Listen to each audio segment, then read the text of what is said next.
Yo! Ooh. I don't know what that was. I don't It's know. not tuberculosis kicking. Yeah. That's a thing nobody gets anymore, does it? TB? No. I don't Why, know. Well, you get... Has it been cured? I don't know. I don't think so. You get your tuberculosis jabs when you're in school. Do you? Is Yeah, that that's- I remember measles, mumps, and rubella. Yeah, that's the MMR. And then you get, I'm pretty sure you get a TB one as well. Okay. Fairly certain. Because I think there's 2 sets of jabs you have at school. What's the one that leaves a divot? What? Like leaves like a little divot. Oh, yeah. Oh, like a wee hole. Yeah. People used to punch. Yeah. Fairly certain that was your MMR. Okay, right. Yeah. Anyway, I'm dressed like thank you for joining us on Vaccines Live.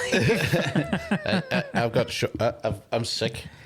You look sick. Yeah, I'm sick. Always. So I look like I'm dressed like a schoolboy, but it's just to keep my temperature down. What's wrong with you now? I don't know. I think I've got the black lung pop. I've got TB. I actually Yeah. fucking feel like I do have TB. Yeah. We'll understand why we're talking about TB later. Yeah. We'll talk a lot about TB later on. Yeah, but like TB for my bunghole.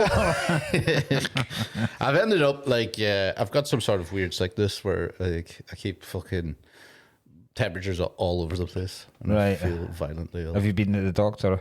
No. We talk about illness so much I know we on are. this podcast. And then I had like a mixture of constipation and diarrhea. Oh, how does that work? Well, what happens is you're constipated, and then when once it does happen, when it's like once you break the wall, the sluice gates just fucking unleash. Oh, that's grim. the lava goes. Do you know, That I was is- trying to get the thing, and I got a coffee. Mm-hmm. I've started drinking coffee all of a sudden. Terrible. Do you not like coffee? No, tell me what you're going to say, and then we'll talk about coffee, because I fucking hate coffee. I don't like coffee either. Like Right. really, like I just started drinking it there for. I think I was tired 2 days, Mm-hmm. and I was like, God, I need to pick me up. You know? And then I needed it because it makes me. It's like laxative, isn't it? Oh, God, yeah, massively. So it just sorted that. Massively. So then when the floodgates opened, Yeah. it was disgrace. Right, before I start coffee, I was going to ask you a question. Have you ever put off doing a shite because you know it will hurt? No, I kind of know what you're saying. I think I know what you're talking about. Yeah. You know it's going to hurt. There's two types of shites that I know will hurt, right? If I've been a particularly unfibrous couple of days, right, I know it's not going to be soft. And particularly, right, I am a huge fan of peanuts. Right? I Right. think peanuts are the absolute kings of snacks. I would take peanuts over any crisp. You take peanuts over any crisp. Any crisp, right? If I'm going to anything and you're cutting about with a bowl or something, you can keep your crisps. What else do you serve in bowls? Olives, you can keep that. You can keep fucking vol au vents. You can keep all that shit. Bowl of peanuts, and any peanuts, dry roasted. You can't fucking put. You can't choose peanuts over crisps and pretend. I just and did. think you're going to get away with it. Do you like roasted peanuts though? Is that I like. better? No, I'm not not pure peanut. Like they need to be Alright. salted to fuck. All right. Well, the chili nuts. You know, like Right, so- Nobby's nuts. They're the best. Yes. So KP salted nuts, brilliant. Okay. Dry roasted peanuts, brilliant. Chili nuts, brilliant. Honey roasted nuts, incredible.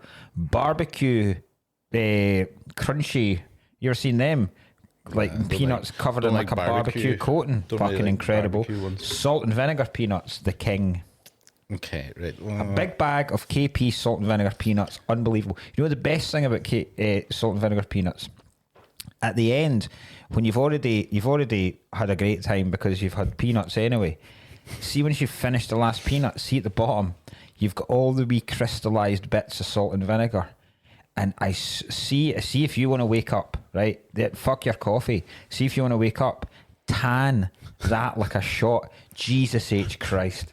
Your body just goes into spasms. It feels stuff you've never felt before because you're getting pure salt and vinegar right down your throat. It's incredible. So that's what you get for a lift. The bottom of a salt and vinegar package. Yeah. Fuck's sake. But nah, coffee. And listen, I understand caffeine's powers. I have inevitably a lot of deadlines that I've left till the last minute. Yeah. I have pulled all-nighters and tanned coffee. But yes, the laxative effects of coffee are brutal. Right, right. So the bowls of stuff, right? Obviously, crisps are better than peanuts, though, and that's the end of it. Listen, I'm not going to argue about it, But and what else did you say? Olives. olives have already talked. Olives can fuck off. Olives can fuck off. I'll tell you about this because like Izzy keeps giving me olives to laugh at my face because I can't. They're the worst thing in the world, right? But then I keep getting offered the fucking things. Like I got offered them in a shop there. Just like it's like, do you want some olives here? Or just taste like our a free fresh sample. Yeah, and I was like, no, man. And then like that fucking place Elliot brought us, the Soho House. Soho House. They were like, do you want to eat? They dropped down a little fucking. Now, in fairness, they dropped down a little bowl of them like wasabi peas. You know, like they're all right. They're fucking great. I give them. I love them. Corn kernels. They were in it too. Stuff. They were mixed in it. Right. Yeah. And then a little thing out, and we give you a wee bowl of fucking of olives. I was like, fuck it, what is it with these people? Nah, that's pish.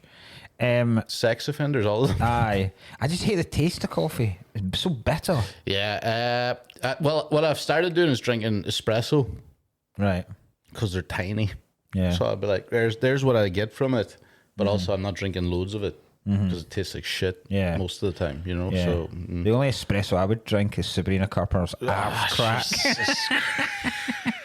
The sweat from Sabrina Carpenter. God. The sweat from Sabrina Carpenter's arse crack after she'd been a run. That's the only espresso. I wasn't ready for it at all. I wasn't ready for that at all. You know, I've been talking about the arse cracks and stuff like that. I've been thinking of different words, you know, like for well, it started off with get your rat out on growlers. Growlers, yeah. Growlers, right? And then there was one we were talking about women masturbating, like DJing. Yes. You know? Yep. Rubbing the nubbin. Rubbing the nubbin, yep. Flicking the bean. Flicking the bean. Yeah. Feeding the pony. I've never heard of feeding the pony. Well, I thought everyone knew feeding the pony. No. Enticing the snake. Just making things up now. Enticing the snake. Baiting the badger. But what was your point then? Nothing. Just that was it. You were just thinking of different That's what I'm trying. Sexist euphemisms. I think I'm going to basically get a big book of sexist euphemisms and sell it. Yeah. There's no. Then I'm going to walk around and tell people I'm an author. And then when they tell you what it is, I go just. All euphemisms for men's genitalia is quite playful and childish. Yeah. Whereas all women's just sounds horrible and aggressive. Yeah. Like the gunt. Yeah. Minge. That's aggressive. Fud.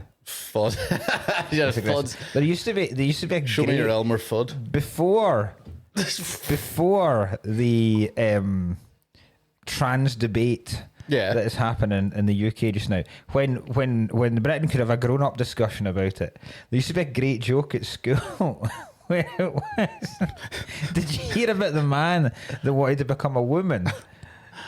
He jumped off a building and landed with a fud.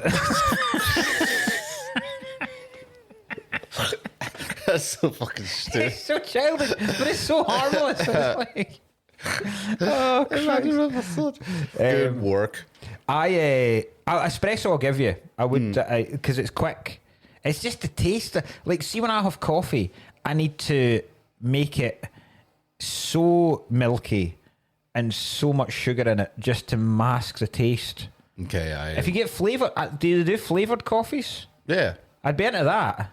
I haven't tried them yet, like caramel ones and stuff. I'd be into that. Because you would probably dumb down the actual coffee. You probably would, that's the thing. That's probably good. There's also a thing about the fact that coffee becomes one of those things that people make their entire personality. Yeah, it's like Guinness and coffee beers. People, right. Like coffee people that go in. Like, I mean, it's such a cliche kind of trope now, but people going in and ordering a ridiculous coffee order just sounds fucking ludicrous. Okay, yeah. Like people going in for like, I need a half and half this, and can you get an extra shot of that? And it's when it comes to the milk. It's like, can I just get it with almond milk? Specifically almond milk. Not even like, I get if you're lactose intolerant, you don't want fucking pasteurized cow milk. Yeah. But when it's specifically almond milk. Yeah. I want milk. How the fuck do you milk a nut anyway? How long does that take? You can milk my nuts, baby. Milking a nut, though. Milking a nut, yeah, it shouldn't be. Like, Does every nut give milk? it's like carrot juice. Aye. Aye, It's a dry fucking... It's not, well, it's not actually, it's not though. It's not juice if you just shred it. Because I suppose when you do shred, a lot of juice comes off of carrots. It just feels like it just still feels like a lie. It still It feels doesn't like feel like juice. yeah. It feels like sweat. It feels like carrot sweat. Yeah, that's. Because it's not coming out as juicy, it's coming out as just wetness. I feel it's just water in it. Yeah, and then yeah. it's just shredded carrot amongst mixed with the water. Yeah. Nah, Aye. you can't unless it shouldn't be a juice unless you can ring it. Oh no, you can't ring an apple either, can you? No, that's... unless you're a tank like me. No, aye. Then aye. I suppose banana But then juice. but banana don't have juice then. banana, but banana, there is no such thing as banana juice. You get banana milk, which is bananas pulped up into milk. What do you mean you don't get banana juice? Do you not? I don't think so, do you? Banana juice? I don't know. I've never heard of banana juice. Have I just said something that completely doesn't exist? I think what's weird is what we're struggling with is orange juice is clear because if you squeeze an orange, juice clearly comes out of it. If you squeeze an apple, fuck all comes out of it. Like, but I'm talking about human. Like if we were to have an apple just now in our fists and squeezed it, nothing would happen. The apple would just get bruised. That's it. So you're going, where's the juice aspect? If we squeezed a carrot, you're not going fucking yes, half a pint of carrot juice now. Yeah. Turnip juice. Yeah, grape juice or wine, as I know it. Yeah. That's right. Fucking hell. But sure, it took me ages to realize that raisins and grapes were the same. Oh, aye. Do you know the thing about peppers? Different colours of peppers. What? Just depends on how ripe they are. Fuck off. Swear to That's God. a fucking dirty lie. I swear to God. Look it up. Peppers. So you green pepper, yellow pepper, orange pepper, red pepper. It's just different stages of ripeness. Was that how? But it started in that order. I don't know what the order is. I'm assuming green would be Yellow. the ripest. Yeah. You start with red, orange, yellow, green. That would be the spectrum, surely. My God. But I don't know which way it goes. I don't know whether green's the ripest or green's the least ripe. The ripest. The ripest. Come on out, you ripest. Oh, fuck's sake. John the ripest. I've burnt my nose to shit. How? Doesn't look burnt. It doesn't look burnt. Aye, but do you know what I've actually been doing? On the way over, on the drive over here, I had a cold can of Coke and I've been holding it. I've been driving one handy. They don't drive my arm. Yeah. But I've been holding it because it's fucking... Well, so wait a minute. You've just been driving like this with a a can of Coke like that on my nose. That's fucking mental. Just to chill it down. Surely that's illegal. I mean, it's Probably. not illegal, but It's not illegal, I don't like- think they didn't write a rule because it's so stupid. I'm still in complete control of the car.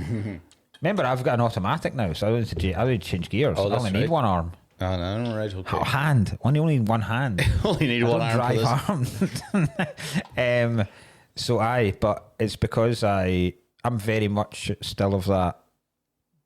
You can't get sunburnt in Scotland. Okay, right. Like every year, I refuse to believe this. I think it's ridiculous that you have to get sun cream on in Scotland. Yeah, okay. You're meant to put on sun cream every day, though. Yeah, we talked about this way back. Did we? We talked about this, I think, in our first ever episode. Oh, or really? Our second ever episode. Oh, that's right. I do Yeah. remember. Was it actually not the fucking one we did in Monkey Barrel, the pilot? It might have been. Yeah. We've ran out. We're back to putting on makeup. Jesus Christ. Episode 87 or something. But yeah, kids and teenagers wear sun cream every single day now. You're supposed to. Like, if you want to look decent into your older age, you should have been wearing sun cream. But at the time... Do you reckon it's too late for us then? Well, massively, aye. But at the time, it's not really our fault, because at the time, I mean, I remember going on holiday and being given fuck all. Like, literally fuck all. No sun cream whatsoever. I remember seeing people putting oil on, active oil, to fucking basically baste themselves in the sun. Turkey, Yeah. And I can remember my gran or something telling me, because you ever been burnt so much where your skin the peels off and all that kind of stuff. I remember somebody telling me that you should go out sunbathing at like 4 to 6 and sit directly in the sun, because that's how you get your base. That's how you get a base. Right, so you get a deep fucking mahogany burn on your skin. You really tan that leather skin, right? You really dye it, and then the rest of the time it's just getting that lovely glow. That's like, but you need that base. I remember, I don't see that much anymore. The people that put that underneath their chins, like the big fucking tin foil. Aye, like the same kind of things when dogs break their neck. Yes, and yeah. Stop licking the wound. Yeah. Absolutely, trying to stop these leather-bound Benidorm freaks licking their minges. Fucking. That is exactly what they're for. Yeah, that's what it is. Yeah, I've seen a lot of that in Benidorm. I've still never been to Benidorm. I can't believe. Yeah, you should. Yeah, it's disgusting. It does feel like a place I would enjoy. Yeah, you would, for the worst possible reasons. The only food you can get is full English breakfasts. Yeah, you know, and a pint. Aye. That does sound awesome. I mean, it genuinely, like, I don't know where I'm gonna, because I'd like, there's not a chance Amy would agree to a family holiday there. Oh, yeah. So it will need to be a stag do or something like that. Yeah, okay. Because there's not fucking, or a gig. A gig would be I'd love to do a gig. I mean, it would be so grim. The British Bulldog Cafe. Oh, Jesus, it would be so fucking horrible. Yeah. I was about to say, like, doing a gig to the cast of, and I was like, yeah. Benidorm. Yeah. The show. Oh, yeah. Do you know, for years I thought Milo was in the thing. He said something about he loved his holiday in Benidorm, and I used to think that Milo was in the TV show Benidorm for ages. I think he's been in it. Oh, has he? I think there's definitely a sitcom where Milo played a Spanish policeman. Okay. And I think right, okay. when you look at because I'm fairly certain the footage of online, and we can check with him. Okay, well, I feel that's so bad then. There's definitely a photo and footage that exists where he's dressed as like a Spanish traffic cop that's just directing traffic or something. But he looks like Troy Hawk. Okay. And I wonder if that was the beginnings of that was the first time. You know, like when suddenly someone does something and they feel like that's their position in life. The first time he drew on that wee moustache, did like a light bulb go off and go, "This is meant to be." Do you reckon that's what happened? Like people like Tommy Robinson said the N-word for the first time. Like, this is what he just put down his coffee. A warm glow just came across. This is what I've been missing in life. This is what I've been fucking waiting for my whole life. We have, me and Ryan have both been playing golf, not together this week. Aye. I've played shitloads of golf. I've played more golf in the past fortnight than I have in the past 10 years combined. Yeah. Fucking loving it. Good. Ryan, what did you score the other day? Oh, it was real bad. I got 19 in the first 2 holes. What? So bad. What par were they? They're 2 par 4s. 4s? Fuck, I don't understand if it was a 5. Nah. Jesus H. Christ. No. And I was playing with my cousin Marcus in like Sloss, right? And I was like, because Marcus had like points in the whatever thing, and he was like, oh. But like the fucking first 2, it's such a vertical fucking Like you hit it on one side of the fairway, and unless you get it right up the thing, it can roll the whole way down and off the fairway. Oh right, a really steep. And I was like, is the whole fucking course like this? And he goes, nah, the back nine's way easier. And I go, what a weird thing. It's like they demoralize you from the start. Yeah. I to separate the men from the boys. Well, what happened was then I landed behind a wall. Like, as in a wall, like literally there, and then chip it backwards and fucking clipped it over, and I hit the wall and bounced back. I think they should have allowed you to drop it out of that. So we didn't do that. We didn't do any mulligans, and we counted every drop ball. Oh, you should count every drop ball, but I think you should have been allowed a drop if you're behind a wall. I lost 4 balls in a row in 1 hole. 4 balls in 1 hole.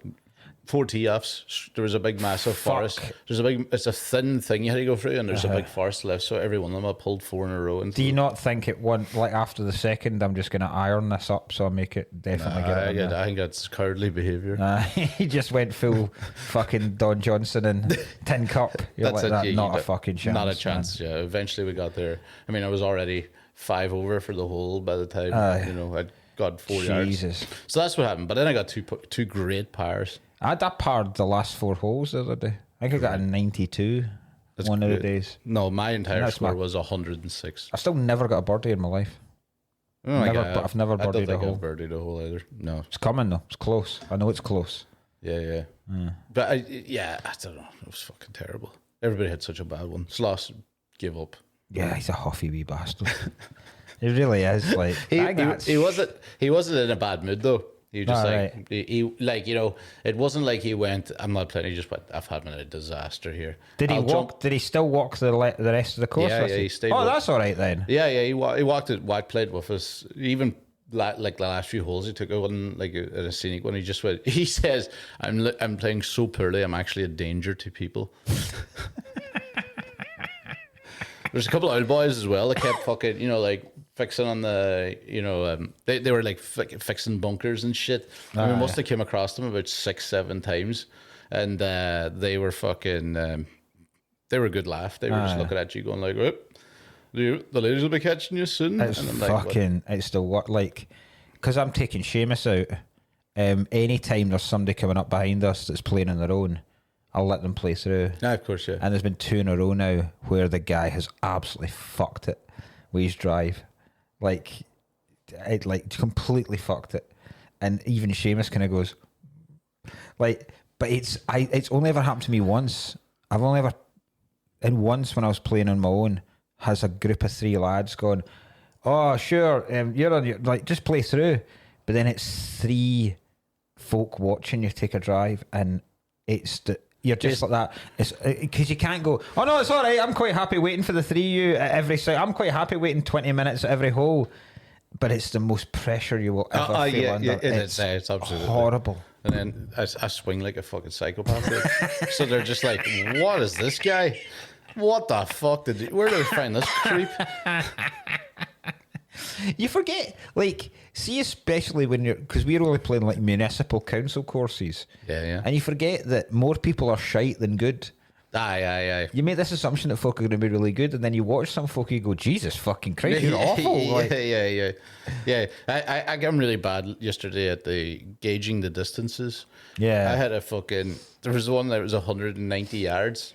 And it was a like massive drop, so it was like you're on top of a hill and dropping it straight down. Excuse me. And I had a 7-wood. Yeah, what? A 7-wood? Yeah, 7-wood hybrid. I've never seen a 7-wood before. Yeah, it's like a hybrid 7-wood thing. I must have fucking for 190 yards. I fucking must have said it about 250. Jesus fucking Christ. Oh, it absolutely flew. It was one of the best connections I had, and I went, "Oh no!" It didn't even. It landed. The first time it landed was well past the hole. Aye. And then it had a fucking, like, straight onto the main road. And I was like, fucking hell, a 7-wood? I'm going to look that up. I've never seen a 7-wood in my life. I've got a 3-wood hybrid, but... I've got a 5-wood as well, hybrid, and a 4-wood hybrid. Do you know, right, this is turned into a boring golf chat, but do you know what's pissed me off? Mm-hmm. You can buy plastic tee. I don't like the tees where... It's like there's a tiny wee spike and you put it in, and then there's just this big fucking vase shaped thing, and then you stick it in the top. Right, they're the perfect height. I just don't like them. I think they look stupid and they're weird. Right, I like a pin that's just the round bit where you put the ball, and then it's just a pin. Right, it's just it's a pointy stick under old fashioned, right? But you cannot get. I like to push it in. Right, because then you can just the height. You're not restricted to one height. You can raise it and lower it. You put the ball on the top, and then you put your fingers under there. I thought you were going to say you like the feeling of it. I do. I like pushing it into the ground. I do. But you can't get plastic ones of them anymore, right? Because I'm assuming it's because with the big vase ones, when you take a drive, the majority of them are either staying in the ground, or they're going a minimal distance so you can pick it up. I'm assuming with the long, thin plastic ones, folk used to pump drives. The thing would go fucking God knows where. Some fucking hedgehog would eat it, and then the thing's dead, right?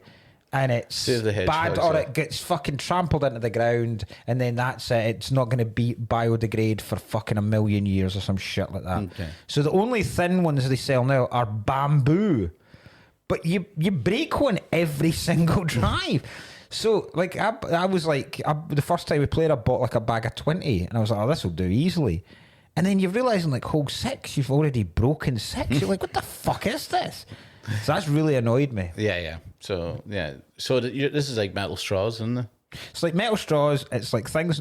As you'll notice, I've already ripped the top off this bottle because I can't stand that wee thing that keeps it on the wee flap. That I remember when they did that with Kinder eggs. Remember, because Yeah. some like fucking idiot child choked and died, and they were like, "Oh no, you can't pop them off now. You have to have a fucking." Oh, aye. Is that not why they don't sell Kinder eggs in America?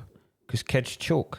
I think so. There's always that thing where people go, "You can't buy a kid can't buy a fucking Kinder egg, but can buy a gun." Yeah. You go, well, they can't buy a gun. Yeah, They maybe have access to a gun, but it's ridiculous. Yeah. Americans are all over this.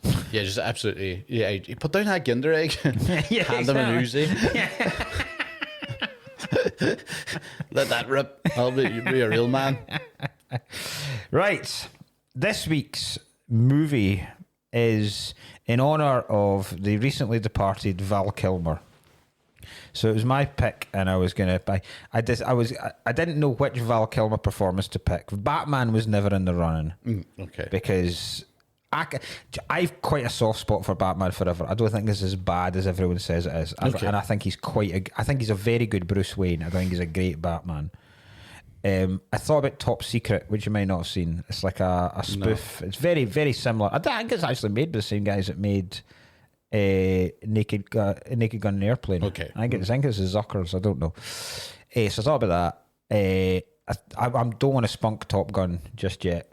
I feel Top Gun is going to be a special episode. Okay, right. So I didn't want to just throw Top Gun away on a random May afternoon. Okay, right. So, and this is by far his best acting performance. One of the best acting performances of all time. Yeah.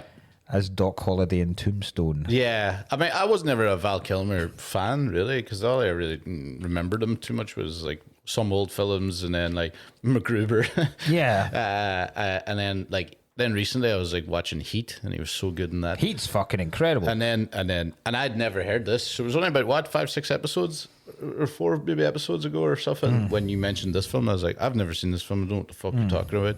And then because you've said it, of course, the little TikTok algorithm picked it up. Oh, did it? Yeah. So then all I started getting was Doc Holliday fucking TikToks where it was like Deftones playing. It was like do do do do do, and it's him walking in slow motion. I was like, what the fuck is this crap? But and then I watched the film. This is the first film I've seen. I think we've done in the podcast where I hadn't seen, and it's also went straight into my top 10. Yeah. Of all time. Yeah. I fucking loved this film. It's I was awesome. losing it watching it. It's so good. There's so many good Peak bits. masculinity. Yeah. There is a bit, I'm gonna talk about this right at the end of this podcast, where when I watched it again, I've talked about this before. I think there's a couple of flawless films. And Die Hard's flawless, Jaws is flawless, Back to the Future's flawless. I now think Predator's flawless. Yeah. I think this is almost flawless, apart from a couple of things. Okay, and I'll tell you them at the end. Right. And it's actually annoyed me because I don't think they're necessary. Ah, right. That's good. And that's what's annoyed me. Right. Because it's almost in the complete. It goes from absolutely top class excellent to almost flawless. Yeah, just because of a couple of things. This film was like, I think the best thing about this film was that it's like fucking. It's like being a Charlie Sheen's birthday party. Like fucking no line was wasted. Yeah, it's fucking unbelievable. Yeah. It's also like one of the most quotable films I've ever seen in my life. It is, and it's also actors, the cast. When you look at it, and then you go, "Fuck." When I first saw this, I wouldn't have any idea who those people were. But now I go, Jesus Christ. Do you know what I mean? Like, Kurt Russell for a start. Yeah, has always is been. Wyatt Earp. Fucking class. Yeah, he's so good in it. Aye. Kilmer is Doc Holliday, right? Michael Biehn. I don't know him. You do though. I don't know what I knew I didn't know him. I knew I would be like, I can't place him at all. The Terminator. Fuck off. So he is what the fuck? It's not John Connor. He comes back to save John Connor. Oh, Reese. He's the guy that comes back from the future and helps Sarah Connor. That's Michael Biehn, right? Wow, right. The God, I can't believe it. This is terrible. I can't believe these. He's in Aliens. These are two of my favorite films. How have I not placed this? He's the head marine in Aliens. Oh my god! So I was sitting there going like, I know I don't know this guy because I looked at the name and I didn't know the name and I knew I recognized him and I couldn't figure out. That's so funny. Terminator and Aliens is two of my favorite films and I didn't fucking place them at all. So he is. Fuck! This is terrible. Genuinely terrible. What a fucking what you call these got? What a filmography Michael Biehn's Right, got. well, I'll read it. Right. So he's Hex, of course. He's Hex. Hex. All right. Okay. Right. Jesus. Oh god. Yeah, that makes sense now, doesn't it? Yeah. So Michael Biehn. Oh, it's because he looks actually quite different in Tombstone more than anything. And he's massively. It's a part that he's now because he's normally a really good guy. He's a good guy in Terminator. He's in Navy SEAL. Have you ever seen this? He's a film called Navy SEALs with Charlie Sheen. It's fucking awesome. Is it? Yeah. Right. So he's built his filmography, right? Right, he's in Greece. I had no idea about this. Right. The Terminator, Aliens, The Abyss, Navy SEALs, Terminator 2, K2, Tombstone. Oh, The Rock. Oh, I don't remember in The Rock. We've seen that. He's one of the Marines in The Rock as well. Oh yes. What a man. Right, that's great. We had, and then what? We had Bill Paxton, also in Aliens. Pullman, Bill Paxton. Yep. Yeah, he's always great. Powers Booth. Yeah. Great what a name. Fucking name. What a name and Powers. Fucking class in this. He's one of the only fucking people whose actual name sounds like a cowboy name. Yeah, exactly. If some dude turned up called Powers Booth, you'd be like Sam Elliott. Playing grizzled old western that he plays in basically every single film. Yeah, basically plays exactly the same character in Big Lebowski. Yeah. Jason Priestley from Beverly Hills 90210. No, who's that? Have you ever seen Beverly Hills 90210? It's basically all he was ever in, and this film. Okay. He plays the wee guy that's kind of part of the gang, part of the Cowboys villain gang, but they pick on him quite a lot. Yeah, and he's really impressed by the theatre company. yeah. The guy with the glasses. Yeah, the only guy that wears glasses, basically. Yeah. Billy Zane. Yeah, it was that was kind of a weird one. Like, ridiculous. Billy Bob Thornton's in this. Yeah. Fucking insane. Yeah, every single one of these actors went on to be fucking class. Yeah. Great film. Aye. Some of the I think your man, he steals the show. Val Kilmer really does steal the show, but so is in fairness, so is Kurt Russell. Kurt Russell's in so many fucking westerns because he just looks like Kurt Russell looks. So I've got a couple of really good trivia things on this. Kurt Russell. So this film was being made by I can't remember the dude's name, but it was. This because Wyatt Earp. I don't know if you've ever seen Kevin Costner's Wyatt Earp. No, it's boring as shit. Yeah, it's so dull. Because he was initially going to play Wyatt Earp in this. Okay, right. And then left it because he wanted to do a film where he did all of Wyatt Earp's life. So from him being a teenager to then being a lawman to then OK Corral to right up until he was like in the end of his life, he became like the go-to advisor for the early Hollywood westerns, right? But it's the fucking thing's about 4 hours long. It's shite. It's so boring. Costner's not as cool as Kurt Russell. Yeah. Dennis Quaid plays Doc Holliday. He's nowhere near as good. It's just pish. But he was attached to this, but he wanted to do the whole life, and he wanted it to just be about Wyatt Earp. Whereas the guys who were making this wanted it to be about all of the folk in Tombstone. And so Costner left and gave you like the way in the interviews he's like, I gave him a blessing that they could still make this. And you go, what the fuck? But then you realise, oh fuck, of course Kevin Costner's just come off Dances with Wolves and is pretty much the main man in the whole of Hollywood. So, but so Kurt Russell came in, but the guy that they'd hired to do the film was just a screenwriter, and he was properly shitting himself, and he didn't know what. And so, like 3 days in, they went, "This guy's fucking panicking here. He can't. Like, we've got no shots. He can't do anything." So then Russell, who'd just made Tango and Cash with Sylvester Stallone, went, "Do you know any guys?" So Sylvester Stallone, "I've got a fucking guy." And this guy had made all the fucking action films with Stallone. So this guy comes in. But then it basically was Kurt Russell made this film. Oh, really? Like he basically directed the whole film, and at the time he didn't really say it, but like since he's kind of come out and gone, I made the film. Yeah. To the point where you can kind of see it, because if you ever read interviews with like Paxton and Sam Elliott and stuff, they had a lot bigger parts and more lines, but Kurt Russell very quickly went, right, this is me and Kilmer's film. That's it, right? That's it. And you look at it and you go, Kurt Russell looks incredible in every single scene. Yeah, he is. Yeah. Do you know what I mean? Like, all dressed up. And... like his suits are immaculate. His hair, it's like a fucking Pantene commercial. His hair is so silky smooth and so perfectly placed in every single scene. And you go, this wouldn't happen. You live, there's no tarmac anywhere. How's everybody not, you know the guy that's in the Cowboys gang that's got the big beard, Ike? Yeah. The guy that's always pissed all the time. Yeah. And he's dirty. That's what everyone should look like in this town. But Kurt Russell looks like he's literally just stepped off a catwalk in every single scene, and you go, yeah, because he made himself look amazing in every single fucking scene. Brilliant. gotta respect it. Yeah, it's fucking great. And then they're just like, and Val Kilmer. So Val Kilmer, I think, is one of the best just movie characters I've ever seen portrayed. That was so fucking good. It's so cool, all of it. The way he talks is very funny. Aye, he's so cool. Like I haven't even begun to defile myself. You can hear and listen to it. It'd be a great day. I would love to have Val Kilmer as Doc Holliday doing those, like, a meditation to you. Yeah, oh, it's so good, man. Take a deep breath there now, Ryan. It's good because he's funny.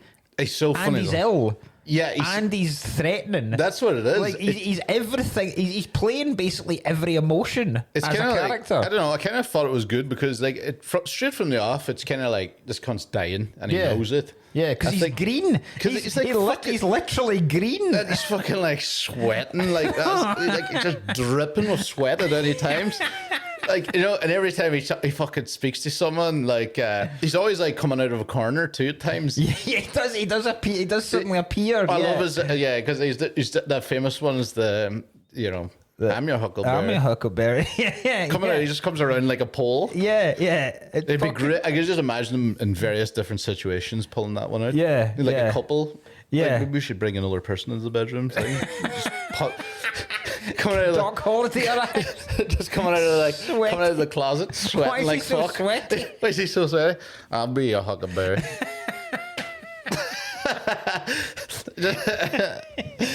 I'll be your Huckleberry. There's so many good bits. Just him, like, I love the bit where he's playing the piano and the guy comes up and asks him to start playing like Camptown Races. And he asks, who's that? Like, somebody fucking, he goes, no, Frederick fucking Chopin. He's like, oh, that's not my game. Perhaps we should play something more like a spelling bee. And then when him and Bean just fucking quote Latin to each other. Oh, that scene is so good. Because it adds a whole amount of tension because fucking Wyatt Earp has got like a shotgun underneath the fucking table aimed at them, like going like, "Arr." So the whole way through it, you're like, because that was proper brilliant. Just shitting on some cunt. Yeah. Because, like, you know, he's like, look, honey, it's Johnny Ringo. I can't. Every time he says Johnny Ringo, I laughed. That's Latin, doll. Johnny here's an educated man. Johnny Ringo. Yeah. Apparently, he's the fastest guy since Wild Bill. Do you know what it reminds me every time he says it? The way he says Johnny Ringo. You know, it's Chappelle. Eddie Murphy. That's it. Eddie Murphy. Charlie Murphy, sorry. That's what it is. Charlie Murphy. Johnny Ringo. Johnny Murphy. Oh, shit, that's it. Look, darling, that's Johnny Ringo. Probably just fucking hated Johnny Ringo straight from the off. Like a proper vendetta against him. Like Johnny Ringo, because Michael Biehn's also fucking unbelievable in this film. He's like, look, he says he's the fastest pistol whipper since Wild Bill, right? And then, he starts going like a fucking Because Johnny Ringo starts him, doesn't he, in the street? Then later says, I want his soul. I want his blood. I want his soul. Yeah. I don't just want to kill you. I want your soul. There's a lot of fucking over dramatic lines. I want his fucking soul. See when fucking they've just gone and when Wyatt Earp just, because by this point Paxton's dead. And Sam Elliott's only got one arm, and so the Earps have basically said, right, you fucking won. He says to Powers Booth, you've won, and then fucking there's such a cold line where Johnny Ringo goes, "You smell that? You smell that, Curly Bill? Smells like somebody died." And then Powers pisses himself and goes, "Jesus, Johnny." It's good because he is quite unhinged as well. Yeah. And do you know the part where he's doing in that thing where they're quoting Latin and all that type of shit to each other? Do you know what he said in Latin? I had Googled this. And it's utter nonsense. None of it makes any sense. Some shit about drinking. The first one's in Vito Veritas. Yeah. Which is in It's a Daft Punk song.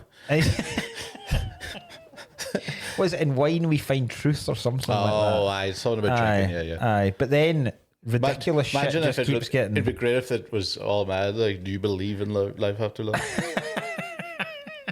Where they were just quoting Will Smith lyrics to each other. Yeah. Welcome to Miami, Manito, Miami. But that bit in the where he's let them go off the train, and then fucking another dramatic bit where Russell was like that. You tell him I'm coming, and hell's coming with me.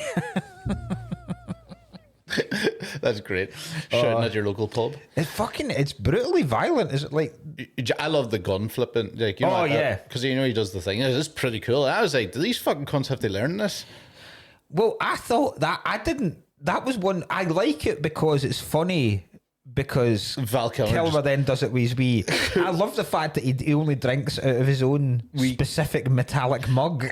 Well, I would say, if anything, I have more in common with Johnny Ringo than anyone in this film. But I like tiny. Remember, people kept getting pissed off at me over here in the house because I take little drams of Coke. Oh yeah, like the mini bars, Coca-Cola. Yeah, everything's better in a small, tiny glass. It is actually, so I really appreciated when he was sitting around with his little metal cup going. They constantly metal cup, but I did because I thought the bit. I thought it was quite cool when Johnny Ringo started doing a bit of the gymnastics with the gun. When he started waving it in front of his like side to side, I was like, it's getting a bit fucking ridiculous. Yeah. But then it does have a good payoff because he then does it with a mug and takes the piss out of him. Yeah. His face is so good, and it's proper like. It's basically doing that noise. Yeah. His eyes were basically calling him a monk. The other thing I thought, I fucking pissed myself.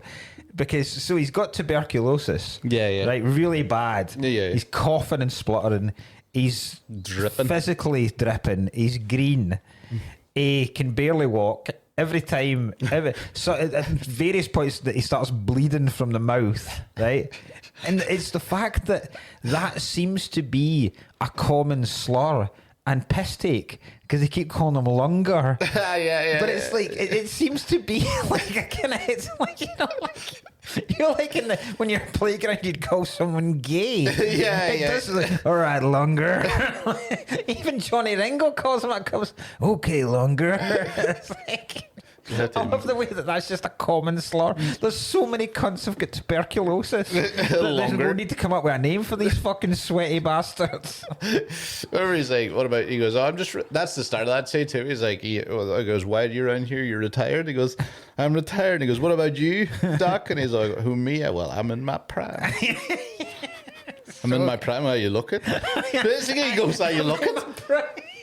You fucking look at it, he's dripping with sweat. Well, I'm in my prime. It's the fact of that Hungarian, I assume, is a prostitute that hangs around with him. Yeah. Can he get enough of pumping him? Like, when the doctor comes to see him and says, right, you need to give up drinking, you need to give up smoking, gambling, late nights, you need to give up affairs of the heart, right? So he's lying there having just been told by a doctor, look, you're on the verge of death, right? He's clearly sweated through all the sheets, right? He's fucking luminous coloured, and she's still coming up, she still then grabs his cock and goes down on him. You're like, what the fuck? Because she says, because she then gives him she's like, I've always been good to you, haven't I? Having a dog, I've always taken care of you. And he's like, well, yes, you have.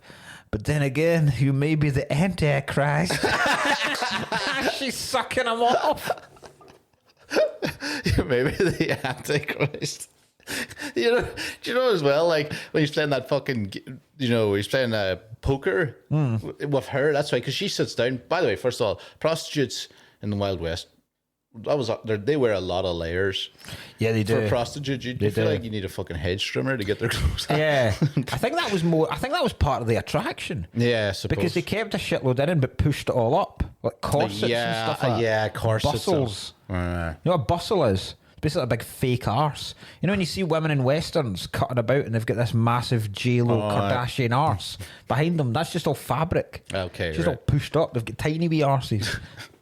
But they're like, cowboys are very much like black men. They're very much like black rappers. They love that. They love that booty. Cowboys love the booty. Lutein booty. Nicki Minaj would go down a fucking tree in Tombstone. Well, my. It's Nicki Minaj. Well, look at that Johnny Ringo. That'd be great. Like, does anybody want to take me up the arse? I'll be a huckleberry. You remember part? He's playing poker with them, and he's like, remember the guy freaks out because like he had whatever kind of sold him up. He wouldn't. He called him. Are you going to call or not? And he's sitting there like with her sitting his leg going, I don't believe you're wearing a bustle. yeah. But then he goes, Doc Holliday goes, he pulls the gun, he pulls the two guns out really quick because the guy started getting thick, and then he goes, he's like, are we not friends anymore? Because I would just die if I thought we weren't friends. I'd find it unbearable. Yeah, and then he puts his guns down and goes, there, now we can be friends again. And then fucking stabs him. And just fucking shanks him in. God, he's so good. But then he robs the place. Yeah, he just robs it. He doesn't even take his winnings. He just robs everything. And well, you just all kicked off. I'm taking everything now. Because the guy, because she used to blow the fucking bartender's head off. Yeah, there's so many brutal. The fucking first scene's just basically a Mexican wedding getting massacred. Even the priest gets killed. Hi, that was fucked. Because that's the Cowboys. Yeah, that was the cowboy group. Wasn't it? Yeah, they just fucking like. You never really. Cause I assume that the backstory is that these they're I think they're Mexican policemen, and they've previously killed some of the cowboys. And then they've just rode into one of their weddings, killed the entire wedding party, then the groom, then the priest starts getting mouthy, so Johnny Ringo just blows him away, and then they drag the wife. I thought they were dragging the wife into the church to sexually assault her, but they drag her in, and then you just hear this single gunshot, and you're like, this is cold as fuck. And then they sit down and eat all the food at the reception. They're pretty fucked. Yeah, it was Wild West. Oh my God. Pretty fucking fun. Fucking love to live in the Wild West. Well, the Dead Man's Hand as well, that was a Wild West thing. What's that? You know, a Dead Man's Hand in poker, like 2 aces, 2 8s. Oh, right, but it's not, that's known as a Dead Man's Hand because Wild Bill was famous. The Wild Bill they're talking about, he got shot. Well, Bill Hickok. Aye, he got shot in the back of the head while having that. 2 8s and 2 aces? Yeah, in a game of poker, someone got pissed off and shot him in the back of the head. All right. I don't understand. I tried to look up the game they play, Faro. Okay, yeah. I didn't actually. They don't really play. The only time you see poker getting played is with Holiday at the start. Yeah. And the rest of the time, it's this fucking bizarre game that Wyatt Earp seems to be the dealer. But it seems to be like, it's almost, from what I could gather, it seems to be like play your cards right. Like Curly Bill just chucks down 500 and he goes, higher. Man wins 500. And you're like, what? How quick was that? Yeah. So I don't understand what that game was. What a stupid name Wyatt Earp is. It's a stupid name, yeah. Doc Holliday's good. Doc Holliday's a You can very make cool good name. cowboy names. I think we've done it before. Yeah. Virgil Earp. Virgil Earp. That's a bit. That's Samuel. And then the other one's Morgan Earp. Morgan That's Earp. terrible. Yeah, fucking Morgan That's Earp. Fuck terrible. off, Morgan. I think all three of their wives are prostitutes as well. You just think everyone in the Wild West are whores? I think basically, yeah.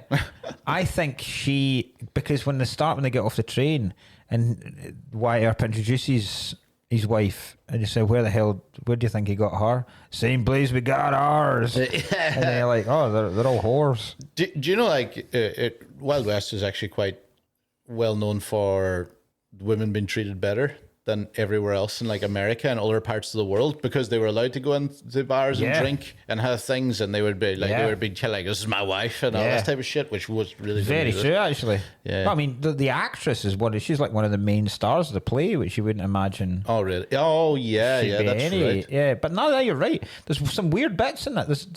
There's really weird, just very quick scene where there's like 4 women that are getting dragged about in the back of a cage, and it says equal pay for women.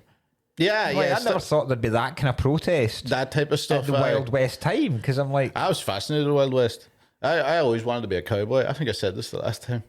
It's okay, but I'd love to live there. Yeah, I have books about it. I have a book here. I brought it up. Look. Is it How to Be a Cowboy? Yeah. This is my... Is it a penguin? This is my penguin. The story of a cowboy. The story of the cowboy. Most of it just tells you like wee maps and shit like that as you go around, and then most of it is like about Texas Longhorn fucking type of bulls, and then how much they fucking ruined bison in the day. They killed like something like 50 million bison. It used to be like one of the most big. Is that why there's not that many in America anymore? Yeah, they just wiped it. Like there was just like they. So I suppose it'd be getting used for hides. It'd be everything. getting used for everything. Yeah. Most of it's just like shit, like what they're called on horses and stuff, like stirrups and fucking the girth. What? Right. So say you're a cowboy, right? So say you're riding into town, right? You're riding into one of these boom mining towns. Yeah. What? And nobody knows what you are, right? You're a complete blank slate. What do you go for? What? So you get your option. You can either be one of the cowboys, where you can be like a villainous bastard. I would say be a lawman, try and get a marshal sheriff job. I thought about this now. Run a saloon. No, you know, I have a problem with saloons, right? Right. What's the saloon door doing? It doesn't keep the rain out, weather out, thing out. Doesn't stop anything. Doesn't do shit. I don't know what a saloon door is. The point of a saloon. That's a very good point, because it's not. It's not doing anything. It's not for. You see the you're not fucking airing feet. the place. Yeah. It's not to keep the place cool, because most of them don't have windows anyway. So interesting. Yeah, right, saloon doors piss me off. Let's try and find that out. Why are saloon doors the way they are? Right. Like, because remember we were doing mad shit on Red Dead Redemption. Remember, Elliot? What did Elliot do in Red Dead? Did you kept fucking howling that? I thought it was the funniest fucking thing. Elliot used to get on trains as a bandit and then hold up a rich family and then make the guy pay him everything, and then just as he was leaving, turn around and shoot his wife anyway. It was the cruelest fucking thing I've ever heard of in my life, because even though I know it's a video game character, I can't get out of the sheer confusion and devastation in the husband's face, because the sheer relief he would have in the fact that the terror he would go through initially getting robbed, and then the relief in going, all they want is money, and then the heart rate would start to come back down watching them leave the train, for then just to turn back and for no reason whatsoever shoot the wife anyway. It's just, oh fuck, it's so good. It's one of the cruelest things I've ever heard of anyone doing. There was a kid I used to get in Red Dead. You'd steal this kid lasso a kid off this family and put him on the back of the thing and try and then you tie him to like the railway wax and watch a train plow him to death, or try to feed him to like alligators and shit. Like I have seen people do, like I've seen videos of fucked up shit you can do, and I've seen a video where a guy who's basically a bounty hunter will go and capture someone and then so he's got him hog tied over the back of his horse. All the way he's talking about the money he's going to earn from him, and then telling him, Don't you worry, you'll be in jail soon. You'll be in jail soon. And then just as you're approaching the town and the sheriff that they're going to hand him into turns and then just launches him into a creek. Yeah, because you can fucking just fucking launch them off a bridge into a creek. It's so much fun too if you're hog-tied someone up and they're at the back of your thing, you know, and they're like, "Oh, we're nearly there," and then you just lead them out against a tree, you know, leading them against a tree and then stab the shit out of them. Just like what the fucking proper fucked up game. Right. Okay. Saloon doors, often called batwing, no, they're not, designed to swing in both directions and are typically shorter than a full height door. Yeah. Here's the reasons. Ventilation. In the past, when saloons were often filled with smoke, the doors helped to circulate the air. Easy access. The swinging doors allow for quick and effortless entry and exit, even with hands full. The open nature of the doors compared to a solid closed door make the saloon seem more inviting to potential customers. That's the one. Yeah, everything else didn't make sense there. That's the one. Right. Privacy. Provide a degree of separation from the outside world. Marketing. The unique doors became a recognisable feature of the saloons. Dust control. The swinging doors, especially in dusty environments, help to minimise the amount of dust. Okay, if you're doing and then visibility. People passing by could see who was entering and leaving, and the saloon's activity could be partially visible from the outside. Right. I'll give them dust. I'll give them dust. I'll give them also welcoming. Okay, yeah. Because I think if you're riding into town, you're looking for a bit of action. Bit of fanny. I think you're much more likely to go for the half swingy door than some big bolted oak fucking thing. Yeah, yeah. So I think it does make a place more inviting. I reckon I'd go into a pub. I'd go into a pub with a saloon door quicker than if it was next door to one where you had to knock to get in. Okay, right. Or even had to open and you couldn't see what was going on inside. So when you say then, which would you know what you'd rather be then? I think... If you went into a town, what's your cowboy name too? Gotta get one. I think I'll be Jack Pepper. Jack Pepper. Yeah. And not a gunswanger. See, I think you need three. You need something. You need an adjective or a verb, then your name. So. Oh, like what? Like swinging. Aye. Joe Binty. Yeah, swinging Joe Binty, yeah. He does sound like an early baseball player, but... Yeah, swinging Joe Binty. First on the plate, swinging Joe. Johnny Ringo. I would go... I'd confuse people. With maternity leave? My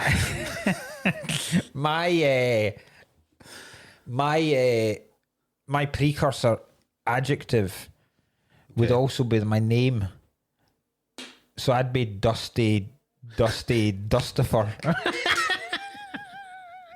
Dusty Dustman. That would be my name. Dusty Dustman? Yeah. That's awful. There's Dusty. Dusty Dustman. They've got some cool ones. What is it? There's a guy in here called Texas Jack. Texas Jack's great. Aye. Texas Jack. Aye, that's a very... But that, I've got one, right? I'll be Joe Alabama. Joe Alabama. You can go that, aye. But it'd have to be, right, Smokey Joe Alabama. Smokey Joe Alabama. That is pretty right, cool. Smokey Joe Alabama. I think is... I'd be a bandit more than anything. Aye. I reckon to make my name in Tombstone, I'd walk in and much like Ellie, just shoot one of the wives straight off the bat. Yeah. I think it is. No, you know what I would do? I would shoot the town doctor. Now there's a... That feels like that would be completely devastating. I think with westerns and with cowboy towns, there is an element of outlaw justice as well, where if you went in and shot the doctor, I reckon everyone else in the town, including all the other criminals, would then string you up. Because they'd go, well, you fucked us over now because we have to go find a load of us have got tuberculosis. We've got to find a fucking doctor. Got to find a doctor. You know, my wife's pregnant. This is really messed up the town here. So you've been a prick. But I feel like also in a Western, you could pretend you're a doctor. I'd be like, I goes, well, believe it or not, I just wanted a job because I am the doctor. I reckon and then they'd have to keep you. Yeah. But really, all they're doing is like rubbing weird ointments in people. Going, I reckon you could convince people you were a doctor in a Western town just by coming in wearing glasses. yeah. Literally, that's it. I think. Yeah. Oh, well, who's the intellectual? Yeah. I think. I think I would have one of those jobs. I don't think I'd be. I think saloon owner is a fucking. Yeah, I don't think you'd last a week. I think it's one of the lowest life expectancies in a Western town. Saloon because if anything, 9 nights out of 10, shit's kicking off in your saloon. So even if you're managing to keep the peace, you're getting involved. You're getting involved, or you're getting caught in the crossfire. A dealer at one of the tables, even less, because some fucking yahoo that's pissed up and is gutted at losing money will inevitably shoot you. it's basically what Billy Bob Thornton does. You keep dealing with those fucking, I'm going to stick you up this jackass's arse. Like, so, this wildcat's ass, that's what he says. Oh, but, so I don't think either of them. I think being a sheriff, I think you're opening yourself. How easy did they manage to kill Bill Paxton in this? Aye, yeah, so easy. It is so lawless that the fact that he's the actual marshal makes no difference whatsoever. Yeah, and there's loads of like, because the Wild West was mostly all right. It was certain places mostly. There was Dodge City was the big one. Yeah. Dodge City had the same like murder rate for 100,000 people as that place in Mexico recently. Not Juarez. There's a place in Mexico that's got like the same murder rate per 100,000. It's like Jesus. 200 people. Aye. I think it was something like if you're in Dodge City, there was a 1 in 60 chance you were going to be murdered. Yeah. So I think I would go in there. I think I'd go in there and provide a service that no one else can provide. So I'd be known as so if you're a blacksmith, but you're the only blacksmith, right? Mm-hmm. So you're the only the only guy who can shoe the horses. I'm the only guy that can horse your women. You're the only guy. I think, or like the doctor's a good one. Fucking funeral director. Yeah, the guy that's the coffin maker. The guy that's a good job in there. Yeah. Barber. Yeah, barber. Yeah, barber. Driver instructor. Basically, I'd provide a service. I'd be the only person providing that service. That'd be great. Okay. Window cleaner. Tombstone's window cleaner. Oh God, they got all shot out too, didn't they? Remember in that one scene where the OK Corral, wasn't it? They just kept. Remember they kind of let one guy go into the inside, and then he just picked up a gun and started shooting. I was like, you fucking rat. Yeah. They proper fucking lit up that place. Glass everywhere. Right. I've got actually still got shitloads of notes in this. The one thing, another great quote while you're looking at that is, I thought it was fucking class was what he was like, why did you all that for Wyatt to Doc Holliday? He goes, because he's my friend. And then the guy's like, well, I've got loads of friends. Yeah. And he goes, well, I don't. Yeah. I was like, nice. I know, it's like, brilliant. Like every line the cunt had was unbelievable. Very quickly, talk about I've done the women's that equal pay thing. Another thing, the guy that's I don't really. What's the difference between the sheriff and the marshal? Sheriff is probably a town, isn't it? Marshal's probably covers because the marshal seemed to be the actual keeper of the peace there. Okay, yeah. And he's the guy that Curly Bill kills, the older guy. Yeah. But then there's the sheriff is the one that's pumping the actress. But then he sides. He's in cahoots with the cowboys. Yeah. So I don't really know what the difference between the two of them is. Do you see when they introduce him as Wyatt Earp and he gives him all these titles? He's like the sheriff of the town. I'm also in the town landowners registry. Yeah. I'm also the chairman of the anti-Chinese league. What? Okay. And then the EDL. But then there's quite a load of. Do you see the amount of Chinese people that suddenly appear after the OK Corral shootout? Hundreds of them appear. I didn't know. I've never seen any of the Chinese people at all. I never knew Chinese people were in the Wild West. Yeah, they built all the railroads. Oh yeah. I thought it was Irish did that. Well, of course. Chinese and Irish. Yeah. I forgot about that. That's a really offensive thing to talk about. What? People get really offended if you don't say that the Chinese built the railroads. Yeah. I realised I've done one of the most racist things That's one of the most racist things Apparently, you can say. it's like a really fucking like. Where have I heard this? Like, it's in standards and practices on American TV and comedy. It's like, whatever you fucking do, don't mention that Chinese people built the railroads. Really? Yeah. Oh, you shouldn't mention that they did it. I thought you were saying you should always mention that they did it, as if you were like doing them a disservice. No, I don't know. You see, I might have gotten one mixed up. That would make more sense what you're saying.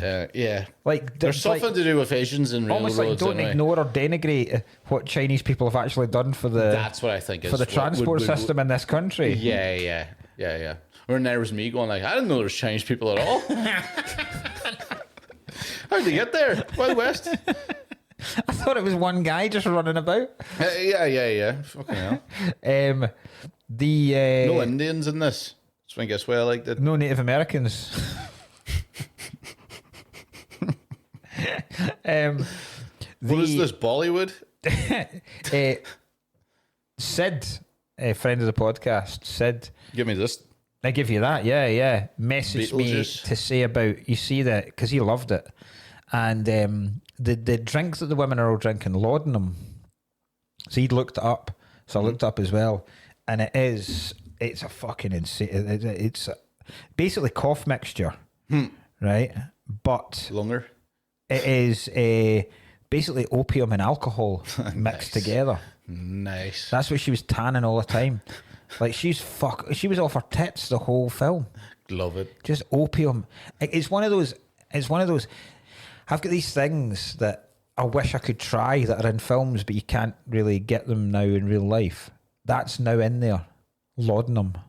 Okay, right. Like a cough mixture. We jar laudanum. I've always wanted as well. See in old school, before they started actually regulating stuff, cough mixtures. Yeah.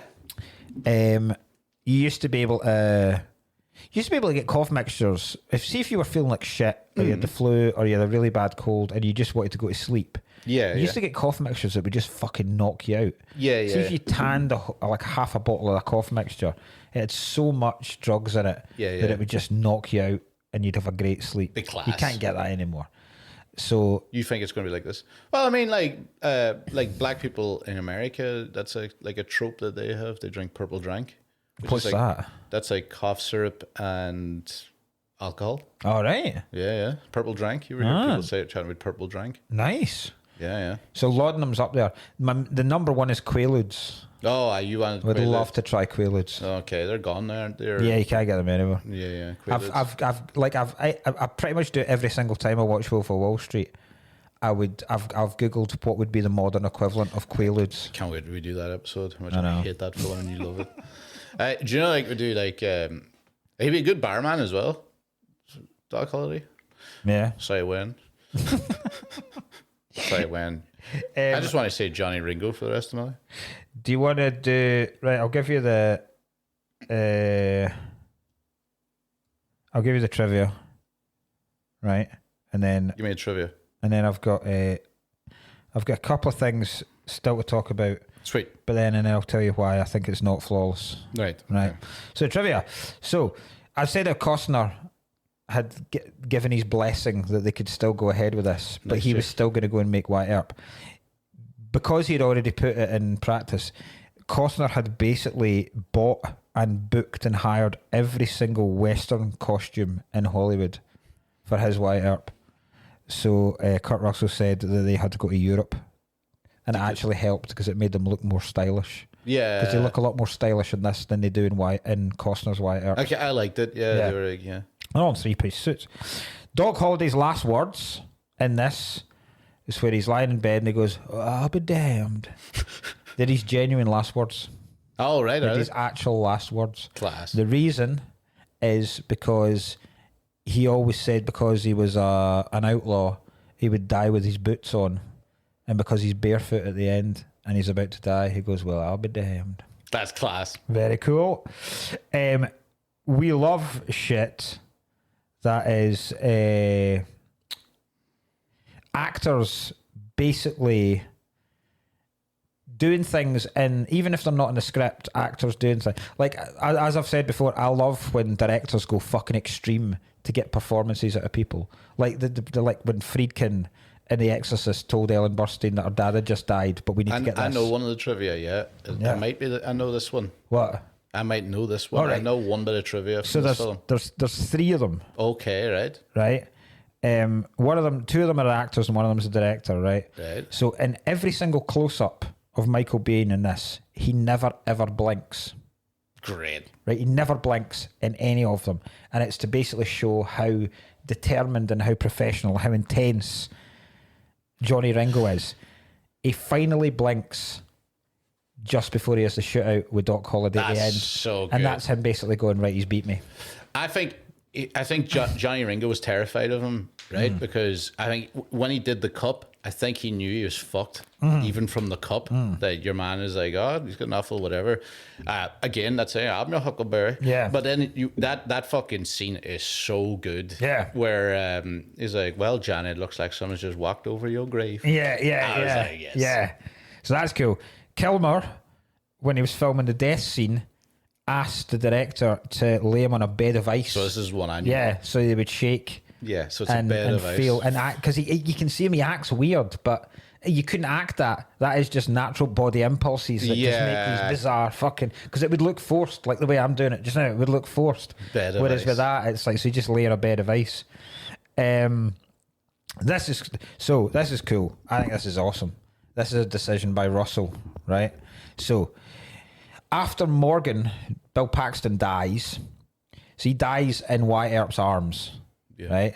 And again, you can tell that Russell has clearly made himself the hero, because Morgan Earp's dying thing was going, "You're always the one, Wyatt." And you're like going, even in his death, he's saying, "You're fucking awesome, Wyatt." Yeah. That was true. Yeah. So he comes away and his hands are completely covered in blood, right? He goes outside and there's been lightning storms. It's pissing down with rain. It's pissing down, and he's holding his hands out, right? And he's going, "Oh, Morgan," right? None of the blood, even though it's fresh blood, just come from a wound, and it's torrential rain. None of the blood ever washes off of his hands, and that's to show that Wyatt Earp can never escape his blood-stained past. Great. Very Big cool. Fan. Very, very cool. Big fan. Good. The other one is... I've got two more. The other one is when Curly Bill shoots the town marshal, and he gets off with it. And even when I was watching it, before I'd even done research and stuff, I always thought, it does look like an accident, because he's high as fuck, right? He's come out of the opium den, and then he just starts randomly shooting, right? Yeah. And then he approaches a marshal who, up until then, he's had no real issue with. And then he hands over his guns, and as he does that, he shoots him in the chest. And and then he doesn't get prosecuted for it because he says there's no witnesses, which is true as well. Nobody actually saw him do it. Yeah. But then in real life, he never got, because that's a real thing that happened. Yeah. He never got off with it because the marshal said before he died it was a complete accident. They didn't do that. He was just too fucking high. He never meant to kill me. Because like guns in the Wild West had no like safety on them. Yeah, just fucking go off. So the people get shot randomly all the time because toddlers. It's like America these days. Apparently, yeah. Apparently, Wyatt Earp, as a person, never ever had 6 bullets in his chambers. He always had the pin next to the empty chamber because he didn't trust the trigger. The triggers were such light triggers. They always thought it would cause an accident. Wow, Jesus. There you go. And the last one, and this is quite good because it will tie into ragingness that we've got that Kilmer wasn't nominated for an Oscar for this. We're talking about Val Kilmer's, how good he is playing ill. Take away from it slightly because he was genuinely ill during about, so this filmed, I think about 6 months this took to film. For about a month of it, he was genuinely ill with a really, really bad flu, which almost mimics, if you think about it, when you've had a flu, you are fevery, you're shaking, you sweat all the time. So maybe his performance, I'm not taking anything away from it.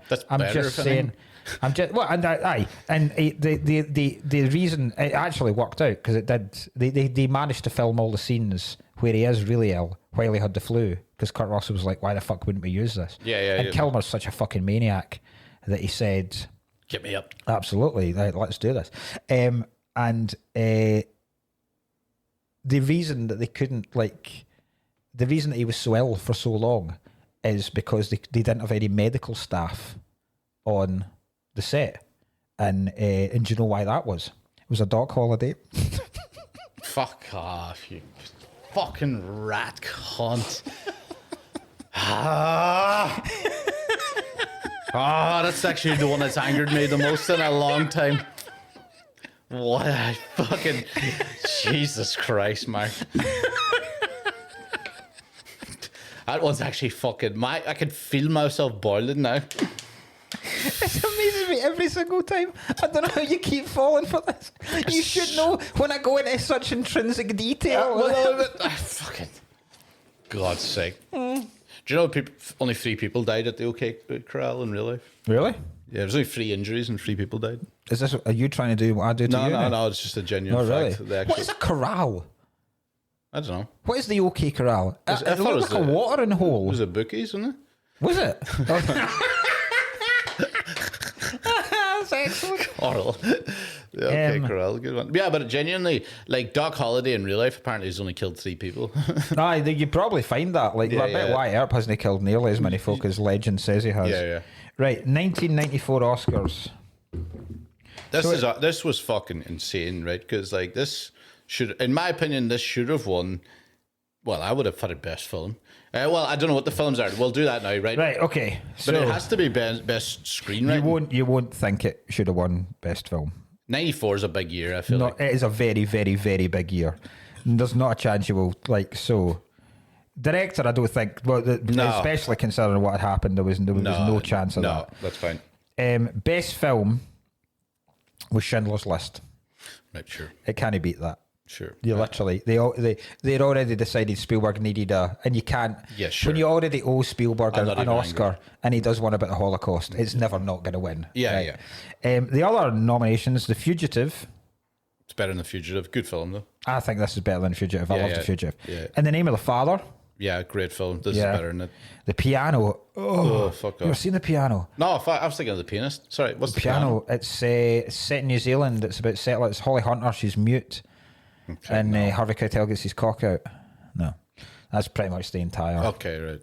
And The Remains of the Day. Oh, don't know. Fucking British period piece. Boring. Shite. Okay. Right, so I think, yes, it should have been nominated for that. Yeah, Name of the Father is great too, but like I don't think Kurt Russell gets in Best Leading Actor. It was probably not. It was won by Tom Hanks for Philadelphia. Again, you're not going to not give it for the very first guy to portray an AIDS victim. You're was not that gonna... then? The other nominations: Daniel Day-Lewis in Name of the Father. Fair enough. Lawrence Fishburne in What's Love Got to Do with It. Fair enough. Plays Ike Turner. He's fucking awesome. Okay, right. That's fair enough. Anthony Hopkins Remains of the Day. I don't like the film. And Liam Neeson in Schindler's List. Okay, right. Yeah, that's fine. Supporting role. No, this is where how the fuck's he not won this? Right. I think he wins. I don't think he should just have been nominated. I think he wins this easily. Yeah, he wins it. Won by Tommy Lee Jones in The Fugitive. Fuck off. No way. Genuinely, not even close. Fuck off. Like it's a great film, and it's Tommy Lee Jones is good in it, but it's just an action film. There's nothing that Tommy Lee Jones does in that film that he doesn't do in a lot of other films. Yeah, and it's spectacular. So. DiCaprio in What's Eating Gilbert Grape. No. Fine, but... No, yeah. Ralph Fiennes in Schindler's List. Cool. Good, aye. John Malkovich in the Line of Fire. No.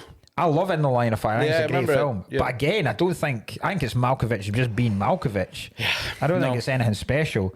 And then Pete Postlethwaite in The Name of the Father. Yeah. Which is good. Oh, Giuseppe. Yeah. Yeah, good. But none of these touch it. I think Kilmer wipes the floor with every single one of them. Easy. Aye.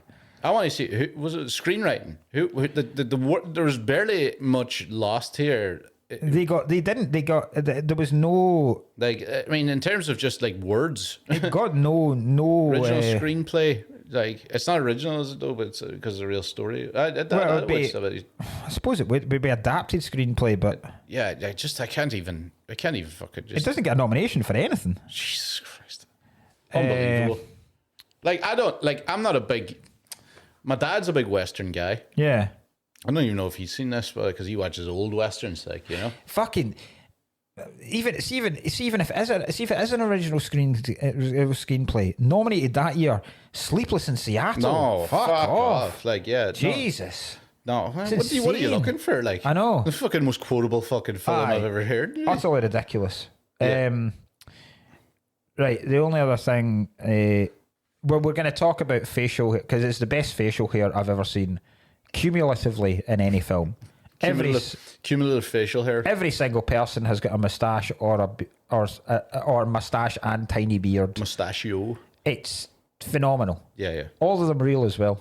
Not one person, not one makeup department in that. Every single person their own moustache. That's fucking incredible.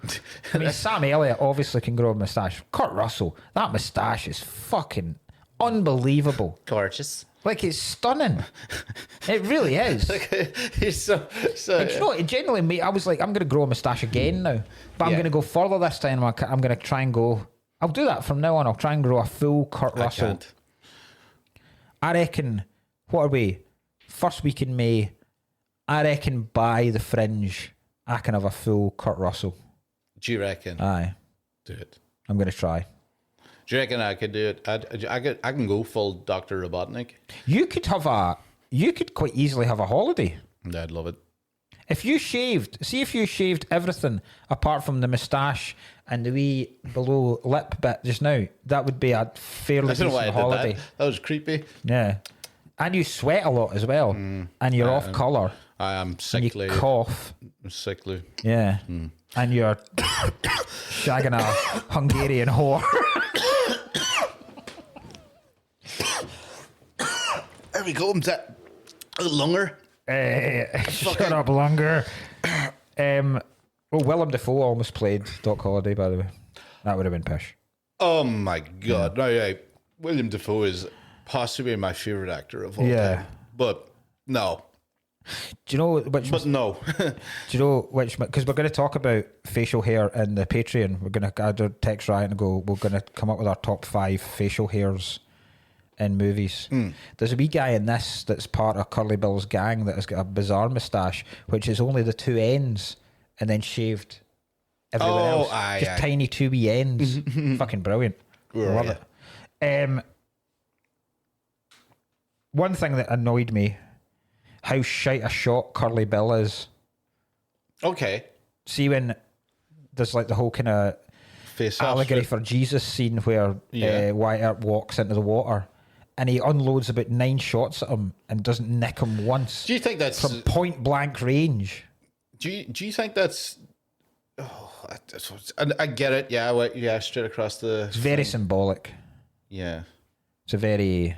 Yeah, I get that. Like I'm walking on water and I'm not going to be hit. I'm immortal. Yeah. I mean, it did happen apparently. Yeah. But you're just going, how fucking shite a shot are you? I think that's the reason why that happens is because say if like you're in a gunfight and everybody's ducking in and running and you're shooting and you're like blah blah blah. That's your tempo of everything you do. I think if somebody sometimes walks directly at a normal pace across, it completely fucks you because you're like, you would actually have to hit him. You'd probably go, calm down, stand at the hang, and then go, and then shoot him, and then you'd be like, that's an easy shot then. But I think it's just like, that's fair enough. That's the way I would look at it. You know, it's a ballsy move because what had happened is I'd be like, I'll do this, and then I'd immediately get shot and go, what was I thinking? Yeah. What a mistake! I should have been darting in and out. I'd be fucking What was trees and everything I could have hit behind. That annoyed me. The play, right? A lot of people don't like a lot of like stuff I was reading of reviews and stuff where folk were like going, it could have been 20 minutes shorter if they just cut out all the acting bits. See the whole. I know they have to introduce her, and that's how she came in real life. But did they need? Folk are saying, did they need to show us like a 10-minute scene of them performing Henry V and then performing Faust? I quite liked it. Yeah. I didn't. I would have kept that.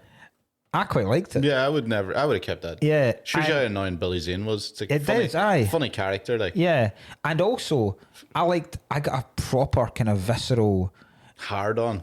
Yes, no, a proper instinctive feeling. See when before the play was starting and everybody was just cutting about guttered, I was like, we've done gigs like that. No, Do you know what I mean? We've done not to the point where someone's actually tried to shoot us on stage. Yeah. But there's been. What if they had a gun? There's been sportsmen's dinners where I've seen guys like that, aggressive, fucking pissed up guys that Just go fuck it. are just waiting to say this is utter shite. Like it was proper. Like, oh god, that does feel like that feels like some of the corporates I've done. Yeah. Nice. Corporate in the Wild West would have been great. Do you? Right, I'll tell you why I don't think. Also, Wyatt Earp, for all he's made out to be this incredibly lawful man of the peace, he's actually a piece of shit. Wyatt? Yeah.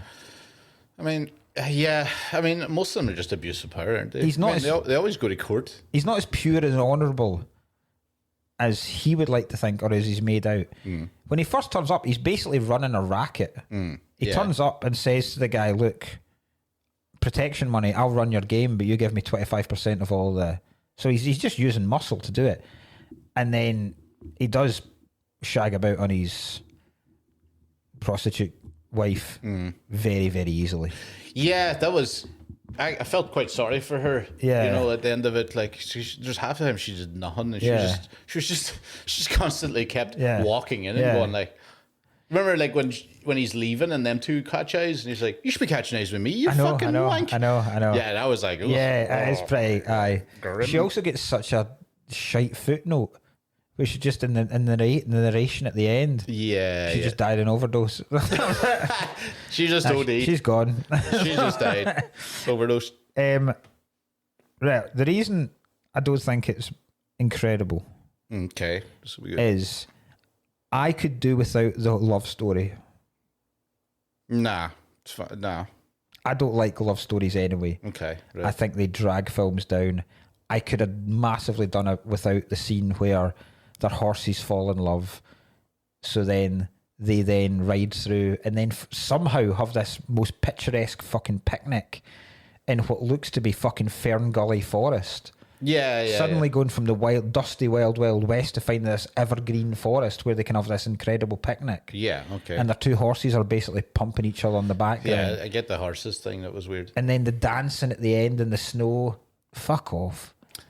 I don't need that. You didn't need that. All right. I don't need a human element to my cowboys. Yeah. No, I get you, but I suppose. Okay. I say that I'm going to contradict myself in a minute. Okay, but yeah, well, who cares? Everybody contradicts you. I just find Being contradictive is very overrated. Yes. I found it boring. I found it unnecessary. Right. Yeah. I also felt after the OK Corral, the film's a wee bit rushed. Okay. It feels like they ran out of time because everything's slow paced up till then, right? And there's a lot of here we're getting to know the characters. Oh, this theatre troupe's arrived. Oh, he's fallen in love now. Oh, now they're marshals. Oh, there's all this tension. Then the OK Corral happens, and then fucking all hell breaks loose. So suddenly you don't get to see many of the shootouts after that. All you get is montages of them rolling into somewhere, him shooting shitloads of folk, hanging people. It just feels, even after Johnny Ringo dies, they're like, right, let's finish this. And then it's just another montage of them riding about killing cunts. Yeah. It felt like they'd... It was like a clean-up job. Aye, but I don't know if they'd... I don't think they'd ran out of money, but it felt like... I suppose they wanted they would have killed Ringo and all, and they're like, is there going to... What's the point in showing us going about killing henchmen? Aye. But then again, they should have just... What they should have done is actually have had another gunfight. Yeah, that's a quick one. Like, even if it wasn't like necessarily a thing, if they were all at a bar, just come and fucking blow the bar away. Because a Western, I reckon, 3 gunfights is acceptable. Yeah. I think that's the minimum you would expect. Yeah. Whereas here we get 2. Yeah. Okay. So I just think that's why it's not flawless for me. Okay. I mean, they're pretty good points in fairness. Do you think it's a film? Here's my theory. Do you think it's a film about homosexuality? Why? Why now? Because they love each other. I say I hated dark and white. I say I hated love stories, but but I will quite happily watch Two men. two men declare love for each other. Like, I think that's far more powerful for me than like watching Brokeback? him. It's not as blatant as Brokeback. It's very much like Top Gun. Okay, right. Very much like, because they two have a closer. Doc Holliday and Wyatt Earp have a much closer and more meaningful, deep relationship with each other than he ever will with this actress woman. Yes. Doc Holliday's the true love of his life. Yeah. Okay, fair, yeah. Yeah. And the wee guy, Jason Priestley, he also, I don't know whether they have pumped, but there's a possibility they have Billy Zane as the actor. Oh, yeah. Because when he comes out at the start and everyone was going, fucking look at this guy, and he goes, he's the most magnificent person I've ever seen in my life. And then when he's died, he goes up and holds his hands and then immediately says, I'm going to go and avenge him. Oh, that's right. Yeah, that's right. So that's never really explored. Yeah. That's just like... That's right, I forgot about like, that. Fuck, I fancy this like, guy. Oh, he's dead. Was it... You didn't say outlaws need laws too? Yeah, something like that. Yeah, Aye. he's like, how about we need laws too? Yeah. So I think there's a lot of latent homosexuality in this. I wish they showed that then. Billy Zane getting horsed. Which must have happened in Western times. Of course, yeah. Like big gangs of guys, there must have been... Yeah. They must have been pumped. I'm not saying the Earps were pumped, they're all brothers, but the Cowboys must... You can't... Curly Bill is a fairly fucking effeminate... camp. He's a very camp guy. Yeah. He's cutting about with a red sash on all the time. Yeah. He's called Curly because his cock's all mangled from smashing dudes. It's like a pig's tail. Curly Bill. Imagine why is he called Curly Bill? Is it his hair? It's his cock. Welcome to the power booth. Is that you need a wine bottle opened? Bill, get your cock over here. Wind it into this cork. Fuck's sake. Imagine you had a cock that could open wine bottles. Stuck there. Sticking your cock in the cork. And then them twisting the bottle. And you going, no, you have to twist me. So the bottle stays there. And then three men twist a guy like that. Oh, it'd be even funnier, you know, like, because you're putting it in, right? The dick goes in, and then it's like, you have to peel the foreskin over the top of the bottle. For a seal. For a seal. Airtight seal. An airtight seal. They're using the foreskin as an airtight seal. That's so funny, because then you'd be sitting there and go, I need this bottle opened. And then the Google was like, that's the Jewish fella. Another lad. Don't want it spilling everywhere. I don't want the fucking thing everywhere. Jesus Christ. What a way to finish. What is an incredible film. Yeah. Loved it. Absolutely brilliant. Yeah. What have we got next week? Next week is a DVD that, another one from the little Anne-Marie gave me a couple of DVDs. So next week is another class. This is a classic. It'll Stand By Me. Excellent stuff. Stand By. Absolutely fantastic. I have not seen Stand By Have Me. you not? It's a wonderful film. Yeah, here. Coming of age brilliance. Is it not like about like when the kid gets shagged to death or something? No. I don't know why I had that. I don't think I'm fairly certain a kid doesn't get shagged to death in this I film. thought that's what it was about, and it was pretty dark. Anyway, No, that's right. it's pretty dark, but Okay, I right, don't well. think any kids get shagged to death. Okay. They might get shagged. I don't think any of them to death. Okay, right, No. sure. Well, anyway, Stand By Me. Thank you for joining us. Keep sending whatever messages Yeah. or shit, Usual. emails and stuff, and comments on the YouTube have been very, very nice and all that stuff. Join the Patreon so you don't. The adverts should be up starting this week actually. Oh, great. So you can hear it without adverts. You can get it a day earlier, and you get a special episodes where we're about to go away and talk about our 5 top facial hair instances Nice. in film. Any plugs? You're away to LA tomorrow. Los Angeles. Yeah, I'm going. Yeah, I can't wait. I've 11 hours, so I'll get 3 films in there. Yeah, so I'm looking forward to hearing about LA next week. If you're in LA, go and see Rose Battles Ryan. we're A comedy store? We're in the Comedy Store, the Wayne room in the Amazing. Comedy Store. Can't wait. Fucking awesome. Managed to get the fucking room that Robin Williams and Richard Yeah. Pryor fucking have. One of the genuinely legendary comedy rooms in the world. Ridiculous, and I'm just sitting there for 5 jokes calling the guy a fucking wank. The tour dates are all still on sale and shit like that. Fringe dates, is your Fringe on sale yet? No, I it's think actually- mine I think might it's be today. I think it is today. Yeah, I think our I got Fringe it. shows are on sale today. Yeah, So yeah. So there, we'll be posting about that as well. yeah. But apart from that, A couple of whips. What's your show called? Oh, your Liquid Gold. Liquid Gold, yeah. It's called Nearly Liquid Gold. Nearly Liquid Gold. That's great. Mine's is Cullen them softly. Yeah, nice. I'm going to just Fuji up the. Very nice.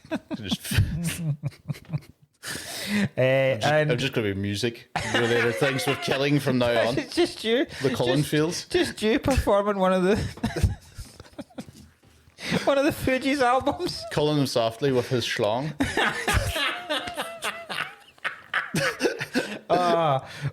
Great way to end the episode. Right, we'll see you next week. Right, Bye bye.